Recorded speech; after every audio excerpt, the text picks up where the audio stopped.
Hello friends, I am Hemata Gautam. Welcome to all students. Let's just now. Today it is the topic of assessment. तो friends आज मैं आपको assessment की of and evaluation के कुछ most important short questions कराने जा रही हूँ। लेकिन फ्रेंड्स इससे पहले भी मैंने आपके लिए शॉर्ट क्वेश्चंस किए हैं, जो फ्रेंड पहला लेक्चर है, ठीक है, शॉर्ट क्वेश्चन में। तो फ्रेंड क्या होता कि ये मुझे मॉडल्स बहुत अच्छा लगा, इसमें से बहुत ही मोस्ट इंपोर्टेंट क्वेश्चन है, तो फ्रेंड मैं इसमें से आपको पहले करा रही हूँ, ठीक है। आप फ्रेंड देख सकते हो, सिर्फ आपको केवल देखना, अंडरस्टैंडिंग करना अपने आप को, ठीक है। क्वेश्चन नहीं देखना कि मैं आपको पहले कहाँ से करा रही हूँ, सिर्फ आपको ये देखना ये क्वेश्चंस बहुत मोस्ट इंपोर्टेंट हैं और इसमें कुछ ज्यादा क्वेश्चंस नहीं है। कुल मिला के 150 क्वेश्चन है केवल, ये कितने हैं, 150 क्वेश्चन है। तो इसमें से 150 क्वेश्चन जब हम पूर्ण कर लेंगे तो फ्रेंड मुझे पता है कि हमारे 2 मार्क्स तो कहीं भी गए नहीं है। और मान के चलो कि हमारे 150 क्वेश्चन अगर हम लर्न भी करते हैं तो मान चलो 2 घंटे में लर्न हो जाता है, ठीक है। तो देखो, आकलन शिक्षण अधिगम प्रक्रिया का अभिन्न अंग है। आकलन क्या है, शिक्षण प्रक्रिया का, शिक्षण अधिगम प्रक्रिया का क्या है, एक अभिन्न अंग है। किसका, शिक्षण अधिगम प्रक्रिया का। जब हम टीचिंग लर्निंग प्रोसेसिंग करते हैं तो फ्रेंड इसका क्या बन जाता है, मेन पार्ट हो जाता है, क्योंकि आकलन से अध्यापक छात्रों के अधिगम को समझते हैं और अपने शिक्षण की क्या दृष्टि भी देते हैं, उनको फीडबैक देते हैं, उनको अंडरस्टैंडिंग करते हैं। आकलन ही एकमात्र तरीका है जो आश्वस्त करता है और शिक्षकों ने पढ़ाया और बच्चों ने सीखा। शिक्षकों ने पढ़ाया और बच्चों ने सीखा। आकलन भी क्या है, एक तरीका है ना। ये भी है फ्रेंड, देखो थर्ड इसका, आकलन के माध्यम से केवल छात्र अपने अंकों की तुलना करते हैं, नहीं। आगे देखो, वर्तमान में शिक्षा में केवल अंक ही महत्वपूर्ण है, ऐसा भी नहीं है। तो मेन रीजन क्या है, ये हम केवल क्वेश्चन को पहले पढ़ते हैं तभी फ्रेंड हम उसका आंसर निकाल लेते हैं। ये देखो, आकलन मूल्यांकन की कौन सी प्रक्रिया है, आकलन मूल्यांकन की एक संक्षिप्त प्रक्रिया है। और फ्रेंड मूल्यांकन कौन सी प्रक्रिया है, मूल्यांकन फ्रेंड हमारी व्यापक प्रक्रिया है। आकलन के प्रकार, आकलन के कितने प्रकार हैं, देखो फॉर्मेटिव आकलन, योगात्मक आकलन और ओवेनिस्ट आकलन। आकलन की विशेषताएं क्या है फ्रेंड, देखो आकलन की क्या विशेषताएं होती हैं। शिक्षक का मूल्यांकन कैसे होता है, शैक्षिक सुधारों में सहायकता कैसे मिलती है, अधिगम आवश्यकताओं की जांच में सहायक कैसे होते हैं। ये हमारे क्या फ्रेंड, अधिगम आकलन की विशेषता है। तो फ्रेंड इसमें भी हम क्या कर देंगे, उपयुक्त सभी हैं ये। आकलन के क्षेत्र क्या हैं, तो फ्रेंड आप देख लीजिए कि शैक्षिक उपलब्धियों का पता लगाते हैं किससे, आकलन से। बच्चा ने कितनी शैक्षिक उपलब्धि प्राप्त की है, बच्चा ने कितनी टीचिंग प्रोग्रेसिंग प्राप्त किया है, जो बच्चे ने सीखा है। व्यक्तित्व विभिन्नताओं का ज्ञान करने में, स्थान निर्धारित करने में या उपयुक्त सभी। तो फ्रेंड तीनों हैं, ठीक है। शैक्षिक उपलब्धियों का पता लगाने में एकदम राइट है, व्यक्तित्व विभिन्नताओं का ज्ञान करने में, स्थान निर्धारित करने में या उपयुक्त सभी, उपयुक्त सभी। देखो फ्रेंड बहुत ही मोस्ट इंपोर्टेंट डेफिनेशन है, बहुत मोस्ट इंपोर्टेंट डेफिनेशन है फ्रेंड। इसमें आप देख भी सकते हो कि निर्धारण या आकलन का आशय उन सभी नीतियों, सिद्धांतों एवं विधियों की समझ से है जो कि छात्रों की शैक्षिक व सामाजिक आवश्यकताओं के ज्ञान और उनकी पूर्ति के लिए प्रयुक्त किया जाता है। आकलन की यह परिभाषा किसने दी थी, देखो आकलन की यह परिभाषा किसने दी, प्रोफेसर रेमंड ने दी थी, नहीं दी थी ना। Professor HS. शर्मा ने दी थी, नहीं दी थी। Professor SK. दुबे ने दी थी, हाँ फ्रेंड प्रोफेसर एस.के. दुबे ने ही इसको दिया था। Professor SK. दुबे ने बताया था, क्या बताया था कि सिद्धांतों और विधियों की समीक्षा से है आकलन। जब उसमें सिद्धांत होंगे फ्रेंड, विधियां होंगी, तभी तो हम किसी चीज का क्या कर पाएंगे, आकलन कर पाएंगे। 7वां क्वेश्चन बता रही हूँ कि अधिगम के लिए आकलन का मुख्य सिद्धांत होता है। अधिगम के लिए आकलन का क्या होता है, मुख्य सिद्धांत होता है। क्या होता है, सिद्धांत होता है, क्या होता है, देखो प्रभावी पृष्ठपोषण है ना, सह प्रभावी पृष्ठपोषण, छात्र सहभागिता है ना, शिक्षा समायोजन या उपयुक्त सभी। तो देखो आप देखो इसमें एक अधिगम के लिए, पहले यहाँ पर डैश लगा रहे जैसे कि हम क्लियर निकाल लें इसको।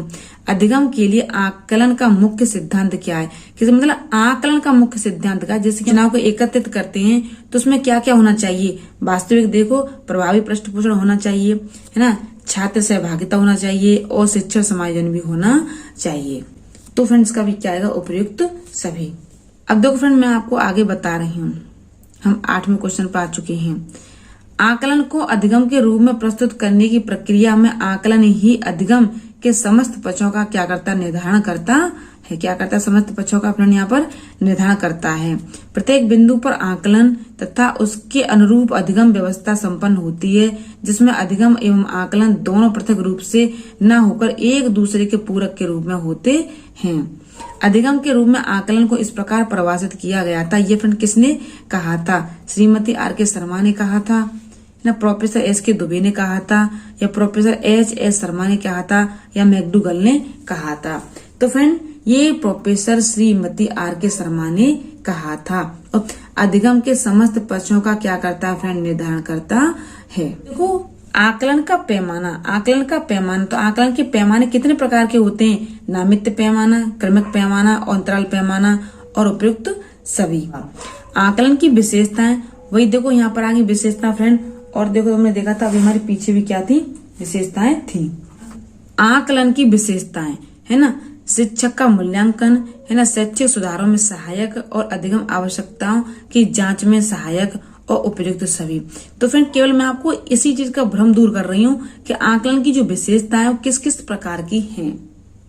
तो फ्रेंड देखो ये भी आकलन की विशेषता है, और फ्रेंड देखो वो भी आकलन की क्या है, विशेषता है। आकलन की विशेषता है, ठीक है, विश्वसनीयता, वैधता, मानवीकरण, उपयोगिता या उपयुक्त सभी। तो उपयुक्त सभी, इसमें हम उपयोगिता और कर लेंगे ऐड,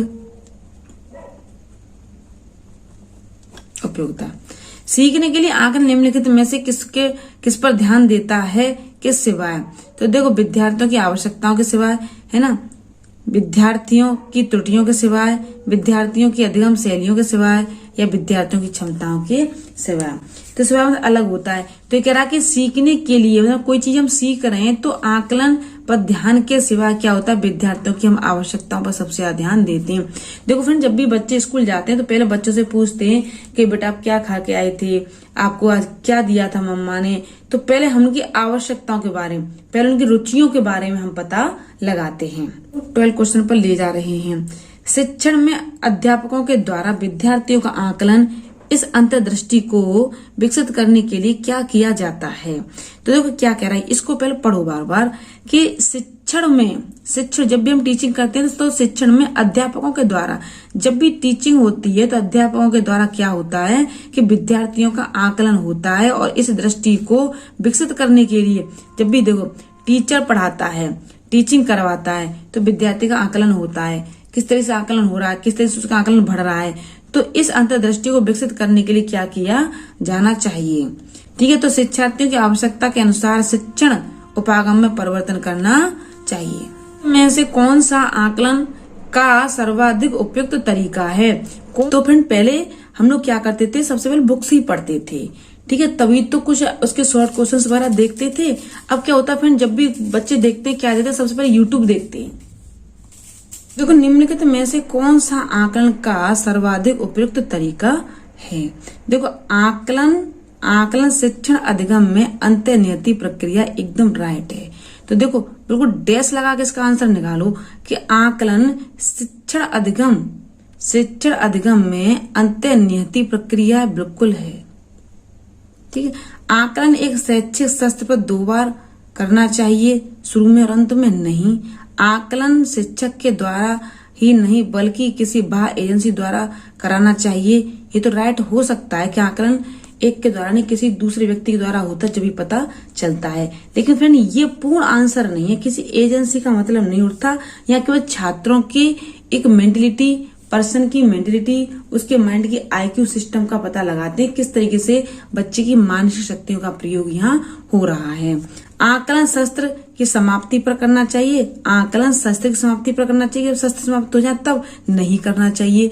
तो क्या करना चाहिए, आकलन शिक्षण अधिगम में अंतर्निहित क्या है, प्रक्रिया है। तो फ्रेंड आकलन शिक्षण अधिगम प्रक्रिया का अभिन्न अंग है। अभी आया था फ्रेंड जो मैंने आपको कराया था, क्या है कि हमारा आकलन शिक्षण अधिगम प्रक्रिया का अभिन्न अंग है ना। तो टीचिंग लर्निंग प्रोसेसर का क्या है, यह एक अभिन्न अंग है, एक मेन पार्ट है। कौन? आकलन, असेसमेंट। क्योंकि आज के समय में केवल अंक ही शिक्षा के महत्वपूर्ण हैं। बच्चों को अंक दिए जाने चाहिए ताकि वो समझें कि अपने सहपाठियों की तुलना में वो कहाँ पर हैं। अध्यापक छात्रों के अध्ययन को समझता, एकदम राइट है, और उसके सामने पुष्टि भी देता है। ठीक है, तो आकलन में अध्यापक बच्चों के अधिगम को समझता है और उसके अपने शिक्षण की क्या देता है फ्रेंड, पर पुष्टि भी देता है। शिक्षार्थी की आवश्यकताओं को पूरा करने के लिए समायोजन करता है, वह कर रहा है। तो देखो शिक्षार्थियों मतलब वही विद्यार्थी आ गए, तो विद्यार्थियों की आवश्यकताओं को पूरा करने के लिए समायोजन क्या करता है। देखो क्या करता है समायोजन, क्या होता है फ्रेंड इसका एडजस्टमेंट। वातावरण क्या करता है, देखो वह कर रहा है, क्या कर रहा है, सीखने का आकलन, सीखने के रूप में आकलन या सीखने के लिए आकलन।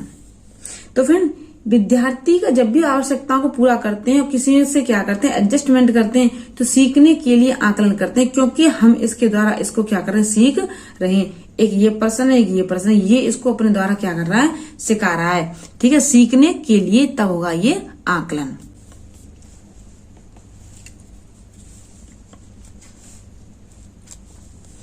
आकलन क्या है? आकलन का केवल श्रेणीकरण करने, नाम देने और उन्हें वर्गीकृत करने की अच्छी रणनीति है नहीं।